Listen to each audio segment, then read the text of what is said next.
Bonjour.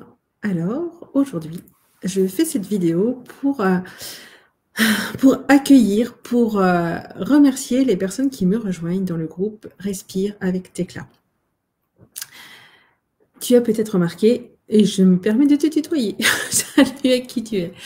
Tu as peut-être remarqué que depuis quelques semaines maintenant, eh bien, il m'arrive de plus en plus régulièrement de parler de respiration. Et voilà, on pourrait se dire, bah, respirer, respirer, on le fait tous. Et d'ailleurs, oui, ça c'est un cadeau. Est-ce que tu t'es déjà demandé à quel point ta respiration assurait tes arrières? En fait, la respiration, elle se fait.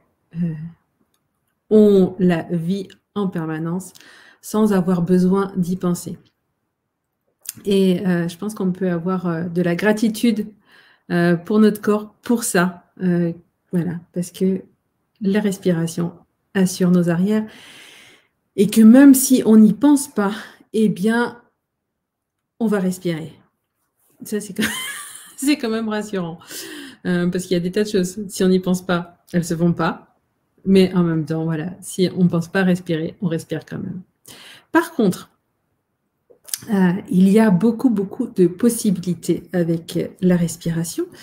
Et je vais les partager en 3 parties.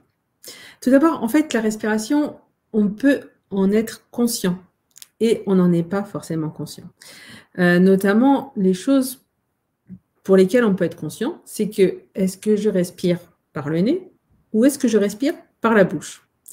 Et ça, les personnes qui vont venir explorer avec moi vont se rendre compte qu'en fait, c'est super, super important. Et que la plupart du temps, quand on respire par la bouche, on ne se rend même pas compte que c'est le cas.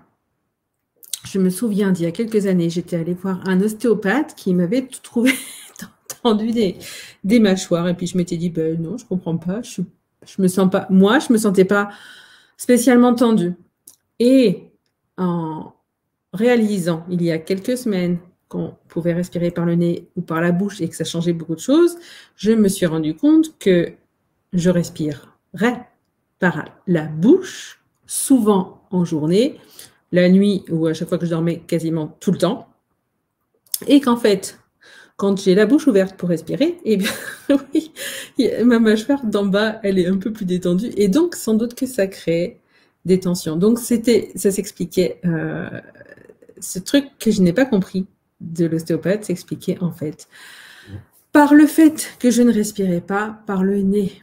Et respirer par le nez, en fait, c'est super important. Je ferai une autre vidéo, je ferai d'autres vidéos pour expliquer ça. Mais notamment, notre corps fabrique de l'oxyde nitrique quand on respire par le nez. Et l'oxyde nitrique, c'est fondamental en fait pour vivre. Ce qui veut dire que rien qu'en respirant par le nez, eh bien, le corps, il va venir prendre soin de plein de fonctionnements du corps. À tel point, c'est important que, comme je me suis rendu compte, moi, que je respirais par la bouche quand je dors, eh bien, j'ai pris l'habitude actuellement, là, de mettre un petit sparadrap la nuit sur ma bouche. Et je dors mieux. Et voilà, alors les premières fois, je l'ai enlevé, je l'ai arraché en dormant, mais je m'habitue et puis, en fait, j'ai envie de le mettre à chaque fois. Je sais que je préfère dormir la bouche fermée. Je crois que c'est aussi mieux pour les personnes qui ont des soucis et qui ont tendance à ronfler. Donc, ça, c'est une des choses dont on peut prendre conscience. Est-ce que je respire par le nez? Est-ce que je respire par la bouche? Une autre chose dont on peut prendre conscience, c'est qu'est-ce qui se passe en fait avec mon diaphragme? Alors, le diaphragme, pour les personnes qui ne sauraient pas, c'est un muscle qui se trouve en bas des poumons.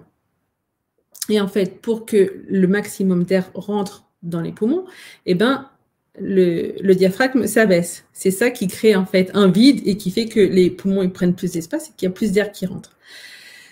Et pour que la respiration, du coup, elle soit la plus efficace possible, qu'elle marche le mieux possible, eh bien, il faut que ce diaphragme-là, il descende. Voilà, sauf que ça arrive, pour beaucoup de personnes, de respirer plutôt eh bien, par la partie haute des poumons. Et à ce moment-là, eh ben, on inspire moins d'air et donc la respiration, elle n'est pas aussi efficace qu'elle pourrait. Et puis, une des troisièmes choses, donc ça fait partie des travaux de quelqu'un qui s'appelle, non, respirer par le nez, un monsieur qui s'appelle Monsieur Bouteko, un Russe qui a expérimenté des techniques respiratoires qui permettent de soigner les gens qui font de l'asthme. Donc ça, c'est une partie de l'exploration avec la respiration. Et ça, j'en parle là aujourd'hui, mais ça va venir dans les mois qui viennent. Une deuxième chose, quand on parle de respiration, c'est que tout à l'heure, je le disais, la respiration, elle se fait automatiquement. Du coup, on se dit qu'on n'a pas besoin d'y penser. Sauf que si jamais on y prête attention et qu'on pratique aussi des exercices, notamment, par exemple, la plupart des gens, la plupart d'entre nous ont au moins entendu parler, je ne dis même pas pratiquer, mais entendu parler de la cohérence cardiaque. La cohérence cardiaque, l'idée, c'est de respirer sur un même nombre de temps à l'inspire et un même nombre de temps à l'expiration. Donc ça, c'est une pratique de respiration qu'on fait de manière consciente. Et il y en a d'autres. La cohérence cardiaque va amener un état d'équilibre dans le corps, mais des fois, il y a des déséquilibres à corriger. Quelqu'un qui est tout le temps stressé, tout le temps nerveux, tout le temps anxieux, eh bien, avec certaines techniques de respiration, il va pouvoir améliorer ça et retrouver un état de paix. Quelqu'un qui est plutôt déprimé, apathique, pas d'énergie, pas d'envie de faire des choses, avec des exercices de respiration, il va pouvoir retrouver de l'élan, de la vitalité, enfin, il va pouvoir rallumer le feu. Voilà, donc ça, c'est un deuxième aspect avec la respiration. Et là encore, moi, je vais proposer des exercices et je vais commencer par le premier qui sera d'activer le système parasympathique. Alors, le système parasympathique, je le développerai un petit peu plus tard dans une autre vidéo, mais l'idée, ça va être de... c'est ce qui va calmer. Donc, cette respiration-là que je vais vous faire découvrir et qu'on va pratiquer, eh bien, c'est une respiration qui permet de se détendre avant de dormir, donc de mieux digérer quand c'est la nuit et qu'on dort. Voilà, c'est tout ce qui va permettre au corps de s'apaiser. Et c'est avec celle-là que je vais commencer. Et puis, le troisième aspect avec la respiration, c'est qu'il y a des techniques d'hyperventilation, alors que certains appellent breathwork, travail du souffle. Certains, enfin voilà, la respiration holotropique, par exemple, fait partie de ces techniques d'hyperventilation, le rebirth. Il y a quelque chose qui s'appelle le transformational breath, qui fait partie de ce type d'exercice. Alors, ces pratiques-là, en fait, c'est des pratiques qui sont plus intenses, qui sont pas pour tout le monde. Elles sont, par exemple, interdites aux femmes enceintes. Et puis, dans certaines conditions de santé. Et ce sont des techniques qui permettent d'aller visiter, qui permettent d'accéder à des états modifiés de conscience. Il y en a qui parlent d'atteindre un fonctionnement du cerveau en mode θ. Bref, c'est un domaine d'exploration, c'est un domaine aussi où on peut aller, on permet au souffle d'aller guérir ce qu'il a à guérir. Et ça peut être sur le plan physique, ça peut être sur le plan émotionnel, ça peut être sur le plan spirituel, ça peut être sur le plan transpersonnel. Et avec cet aspect-là, eh bien, moi, je propose donc ce qu'on appelle des voyages en breathwork. C'est pour les personnes courageuses. Le breathwork, c'est intense, mais il y a un énorme cadeau au bout. Donc voilà, quand quelqu'un est tenté, il faut y aller. Voilà.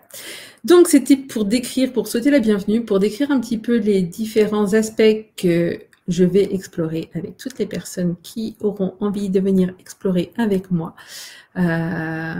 Et voilà, si en fait votre souffle était un guérisseur, est-ce que vous seriez prêt à l'écouter et à en prendre soin? Ceux qui me connaissent avec les outils d'Access Consciousness ont sans doute aussi entendu cette phrase-là. Cette réalité est le verrou et ton corps est la clé. Et vraiment, avec le souffle, eh bien, pour moi, on accède à une des clés. Et cette clé-là, moi, je n'ai pas fini de la faire tourner, puisque je sais qu'elle ouvre vraiment d'immenses possibilités. Et j'ai super envie, super plaisir à emmener d'autres à découvrir ces possibilités aussi. Et voilà, à bientôt.